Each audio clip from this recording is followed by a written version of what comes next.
Graça e paz, amados diáconos. Mas a palavra de Deus não está presa e nós estamos aqui para compartilhar e continuar, dar continuidade àquilo que nós começamos sobre o diaconato como um importante negócio. Amém? Isso é muito bom ver vocês novamente, estarmos juntos, falarmos da boa palavra de Deus e ouvirmos do Espírito instruções, correções e direções. Muito bem.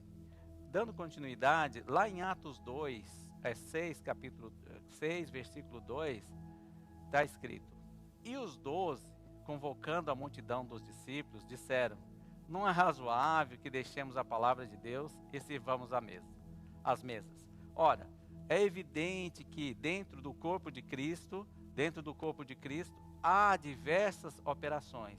E quando os discípulos se depararam com aquela multidão, os apóstolos se depararam com aquela multidão de discípulos que haviam chego à igreja e sido acrescentados, e era uma multidão de pelo menos 8.000 pessoas. É evidente que para eles, cuidar de tanta multidão e fazer uma distribuição diária, porque esse era o costume da época, lá em Atos 2:42, eles falam que eles tinham tudo em comum, eles viviam e comiam e faziam suas refeições de casa em casa, e eles tinham essa distribuição de alimentos que era concentrada. Se fosse compararmos a hoje, era como se chegasse às cestas básicas e eles distribuíssem essas cestas básicas para as famílias da igreja. Era um tempo diferente, era um tempo especial. Como esse que nós estamos vivendo agora também é um tempo diferente. E importa que nós, como diáconos, como participantes desse corpo, que exercemos esse ministério junto com a igreja, que nós estejamos atentos às diferenças e às modificações que vão acontecer.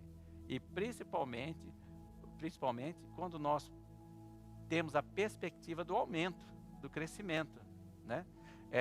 E essa autoridade, como nós falamos no capítulo anterior, no versículo 1, capítulo 6, houve um aumento e as necessidades eram grandes ali de fazer essa distribuição. E os 12 apóstolos entenderam espiritualmente que eles não podiam abandonar a palavra de Deus em função da distribuição diária, porque existe uma ordem a ser percorrida, existe um caminho para ser percorrido para que as coisas aconteçam organizadamente. A palavra de Deus, ela é amplamente organizada e nos dá instruções para isso, a respeito disso. E nós vemos lá em Efésios 4:11 sobre isso, que ele mesmo diz assim, capítulo 4, versículo 11: E ele mesmo deu uns para apóstolos, e outros para profetas, e outros para evangelistas, e outros para pastores e doutores, querendo o quê? O aperfeiçoamento dos santos para a obra do ministério, para a edificação do corpo de Cristo. Então, o objetivo da criação dos dons quíntuplos é exatamente a edificação do corpo de Cristo. Então, não significa que, pelo fato de eles não estar servindo diretamente às mesas, ou eles estarem dedicados exclusivamente à oração e à palavra, havia diferença entre aquele que serve à mesa e aquele que se edifica pela palavra e pela oração, e edificando o corpo. A finalidade é uma só, a edificação do corpo. Amém? E o ministério de socorros, como faz parte do diaconato, é de suma importância tanto quanto qualquer um outro é, né? E principalmente por receber as instruções do Senhor para viabilizar, através desse crescimento e das pessoas chegando à igreja, com que as distribuições, a organização e tudo aquilo que há no meio do corpo de Cristo aconteça livremente, né?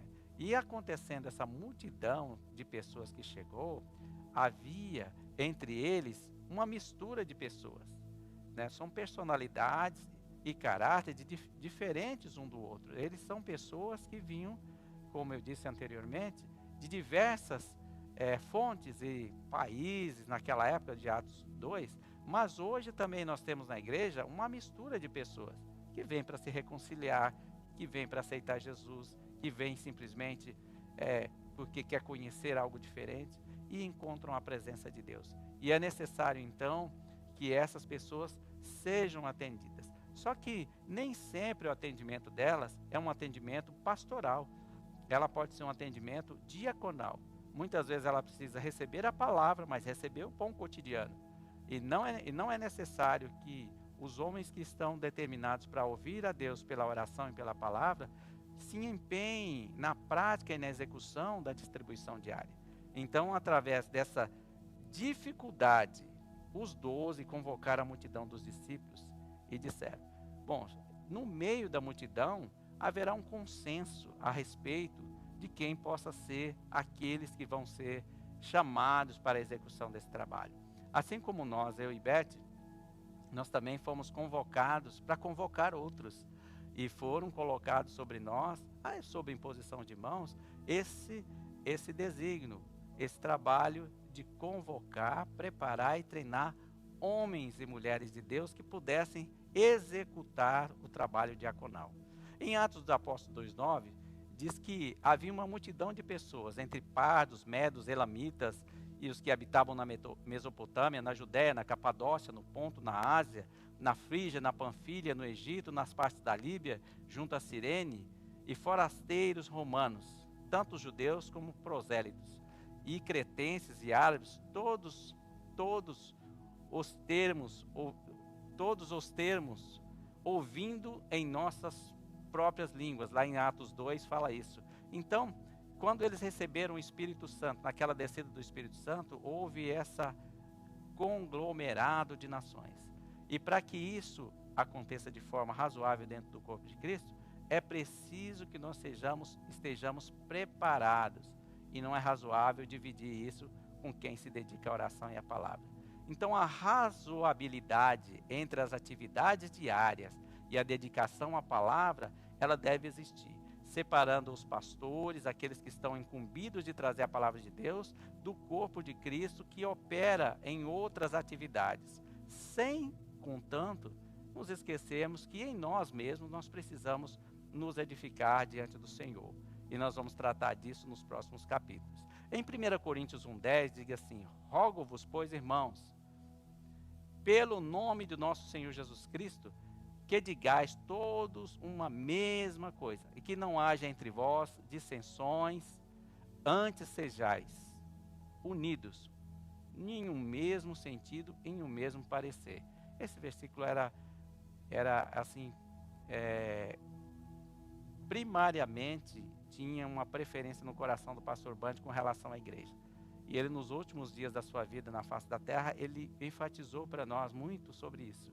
Então, a unidade, ela está em que cada um no corpo de Cristo, segundo a operação daquilo que nos é determinado, faça com que aconteça o aumento. A importância de ter entre nós, nas diversas atividades do corpo, uma concordância. O nosso objetivo é salvação, o nosso alvo é alcançar as pessoas. E isso é a que faz com que toda a diferença aconteça quando cada membro opere segundo aquilo que é o seu chamado. Então, essa é a importância das atividades. Em 1 Coríntios 12:12 diz assim: porque assim como o corpo é um e tem muitos membros, e todos os membros, sendo muitos, são um só corpo, assim é Cristo também. Pois todos fomos batizados em um Espírito, formando um corpo, quer judeus, quer gregos, quer servos, quer livres, todos temos bebido de um Espírito. E quando essa unidade acontece, conforme fala no Salmo 133, que na unidade o Senhor ordena a bênção. Então a operação de cada membro faz a eficácia. A logística eficaz do corpo de Cristo tem um fim e um objetivo, que é a salvação. Logística eficaz é como cada membro desse corpo opera, é como cada um opera no seu chamado e na sua função. É importante que nós determinamos isso dentro do nosso homem interior, para que nós possamos crescer, conforme a palavra fala lá em Efésios 4:15. Antes, seguindo a verdade em amor, cresçamos em tudo naquele que é o cabeça, Cristo, e o qual todo o corpo, bem ajustado e ligado pelo auxílio de todas as juntas, segundo a justa operação de cada parte, faz o aumento do corpo, para edificação e amor. Segundo a justa operação. Então, esta operação, Por que fala justa? Porque quando algum membro que faz parte desse corpo não se ajusta na operacionalidade, ou seja, não tem a proatividade do entendimento do seu chamado e da execução do seu chamado para a operação dentro do corpo, exatamente ele deixa uma lacuna e ele deixa vago o seu espaço, porque não há outra pessoa, mesmo que tenha a mesma designação, é diferente as pessoas e as essências espirituais, ou seja, a unção de cada um. Ah, mas são todos diáconos? Sim, mas cada um tem uma unção determinada por Deus para operar.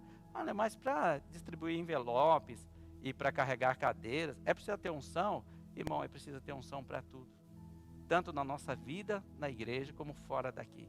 Nós não somos mais pessoas comuns. Nós fomos chamados por um bom propósito. E o propósito é que todos sejam salvos. E esse é o objetivo quando a operacionalidade do corpo acontece. Então, quando nós falamos de crescimento, nós falamos de operacionalidade, como o corpo de Deus, de Cristo, opera segundo aquilo que cada um for chamado, com certeza nós vamos promover a edificação e o crescimento do corpo de Cristo em amor. Que Deus seja louvado e que você tenha sido abençoado na prática dessa palavra na sua vida. Deus os abençoe e a gente se vê numa próxima fase desse estudo. Amém? Até lá, meus queridos. Fique na paz do Senhor.